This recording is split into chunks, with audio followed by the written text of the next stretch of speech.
Long connecting strokes here. We're going to get the top. And be careful of his shot. Take this up to the neck. People love this part. If they're okay, up in the neck or near the hair. And then when you get down to the bottom, we'll do this one again more tomorrow. People often call it the butterfly.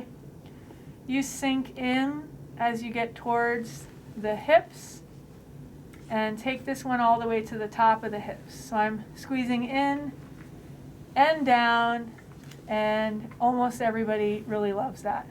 And are you being careful of this side so you don't tickle them? I don't want to tickle them, right? So I'm using good pressure right now. Yep, and I'm really in those muscles, and so I'm stretching him. Yeah, so nothing light on the sides.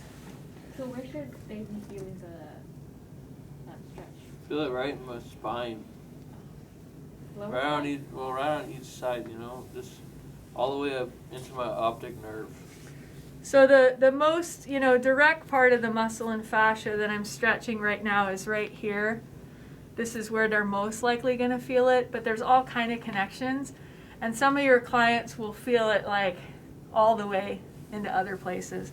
But this is great. Like, this is an area that with a really common anterior pelvic tilt that they're too far this way and the tissue's too short here, and people love being longer right here. Notice when I talk to y'all, if I stop, I keep my hands steady, somewhere heavy and safe. Don't absent-mindedly start talking and putting your hands somewhere you would not, in like his butt, right? We'll do butt massage, gluteal massage as a thing, not like as a carelessly putting your hand somewhere. All right, so long flowy strokes. You want to go all the way down, sink in. And are there any questions before y'all get started today? You start lighter, you go deeper, make sure you use the product that the client wants. Here's another last big tip for the day, and Lucy and I will come around and help you, is that it's always good to use two hands.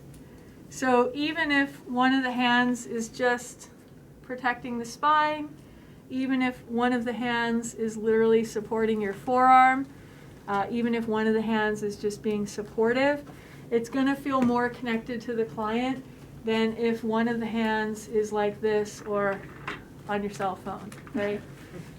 So two hands on the clients at all times. Many therapists will go so far as to try to not take their hands off the client.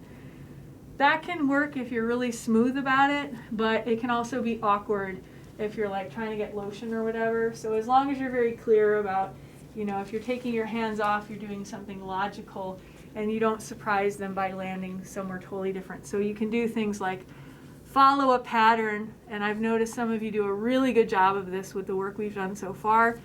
If you're following a pattern down, the client knows what to expect, right? You're not like jumping around randomly, and we'll go through a sequence to help you with that. All right, I think we're good. Doot.